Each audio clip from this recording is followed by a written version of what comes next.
और भाइयों नमस्ते दोस्तों, आज बात करेंगे श्री पप्पू कालानी साहब की। दोस्तों, आज भी पप्पू कालानी जी शहर में छाए हुए हैं। परसों शनिवार के दिन काफ़ी समय के बाद उनकी और मेरी या बहुत सारे लोगों की मुलाकात उनसे हुई। स्थान था चालिया साहिब मंदिर। श्री सेवल ठाकुर, स्वर्गीय सेवल ठाकुर, उनकी पगड़ी रस्म थी। उस दौरान शहर के बहुत सारे प्रतिष्ठित लोग मौजूद थे। कालानी साहब भी मौजूद थे, हरदास माखीजा साहब भी मौजूद थे और तमाम बड़े लोग वहाँ पर मौजूद थे। जैसे ही पगड़ी रस्म ख़त्म हुई तो कालानी साहब को चालिया साहिब मंदिर के ट्रस्टी अपनी ऑफिस में ले गए।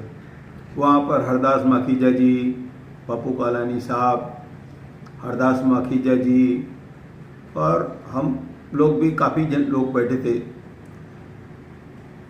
चालिया साहिब मंदिर वाले कालानी साहब को चाय पिलाने के लिए लेके गए कि हमारे पास चाय पीजिए, बहुत समय तक आपकी हमारी मुलाकात नहीं हुई है।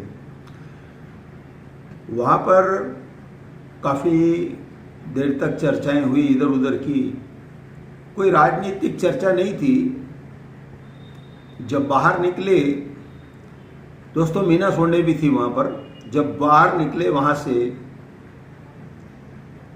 तो बहुत सारे लोग पप्पू कालानी जी का इंतजार कर रहे थे। मैंने देखा कि बहुत सारे छोटे बच्चे जब कभी हम भी उस उम्र के थे तो कालानी साहब से फ़ोटो खिंचवाना चाहते थे, आज भी चाहते हैं। तो बच्चों ने दिल खोलकर कालानी साहब से फोटोग्राफी में शामिल हुए। फ़ोटो उनकी निकाली गई बच्चों की कालानी साहब के साथ।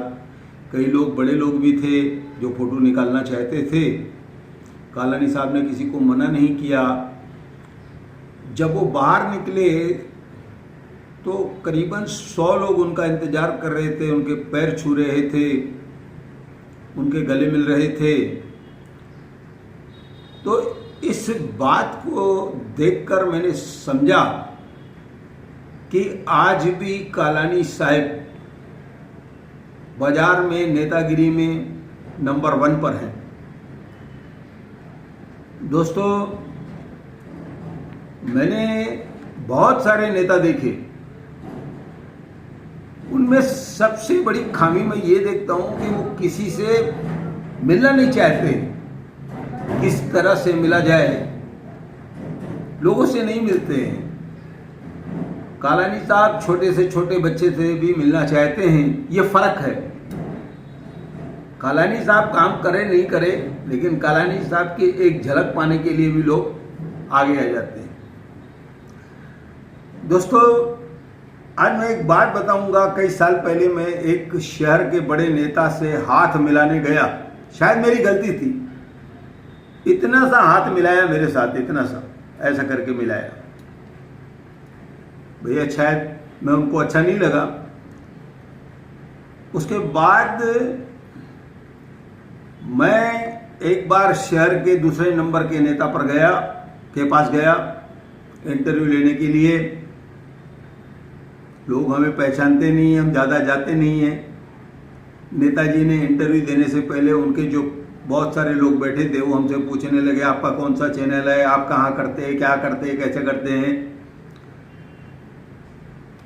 तो मैंने उसके बाद भी नेताजी से इंटरव्यू लिया, जो भी उन्होंने दिया, जितना भी दिया, क्योंकि मैं उनकी बातों से थोड़ा सा परेशान हो गया, क्योंकि मैं ज़्यादा जाता नहीं हूँ ना उस तरफ। तो मैंने देखा कि वहाँ के जो हालात कुछ मुझे समझ में नहीं आई।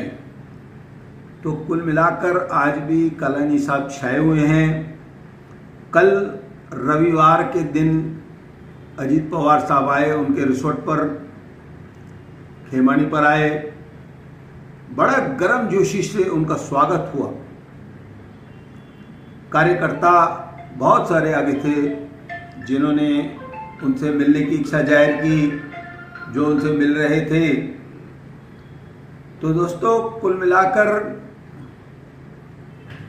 जब अजीत पवार साहब उल्लासनगर 5 में आए, वहाँ पर भी उनका गर्मजोशी से स्वागत हुआ। एक अच्छे मजबूत नेता हैं, उप मुख्यमंत्री साहब हैं, उल्लासनगर 5 में बगीचे का मुहूर्त करने आए, शहर का राउंड किया। मैं यहाँ पर एक चीज़ को और जोड़ूंगा कि किसी न किसी बड़े नेता को शहर में हर महीने में आना चाहिए। आप पूछेंगे ऐसा क्यों? ऐसा इसलिए कि मैंने देखा कि 2-3 दिनों तक लगातार शहर में सफाई होती रही, बगीचों की छतों की सफाई, मट्टी उड़ गई, साफ सुथरे हो गए। तो दोस्तों, कुल मिलाकर आज की मेरी ये जानकारी थी, और मैं फिर एक बार कह रहा हूँ कि फिलहाल तो मुझे ऐसा लग रहा है कि आज भी पप्पू कालानी जी शहर में छाए हुए हैं। ऐसा कहकर मैं धन्यवाद करता हूँ।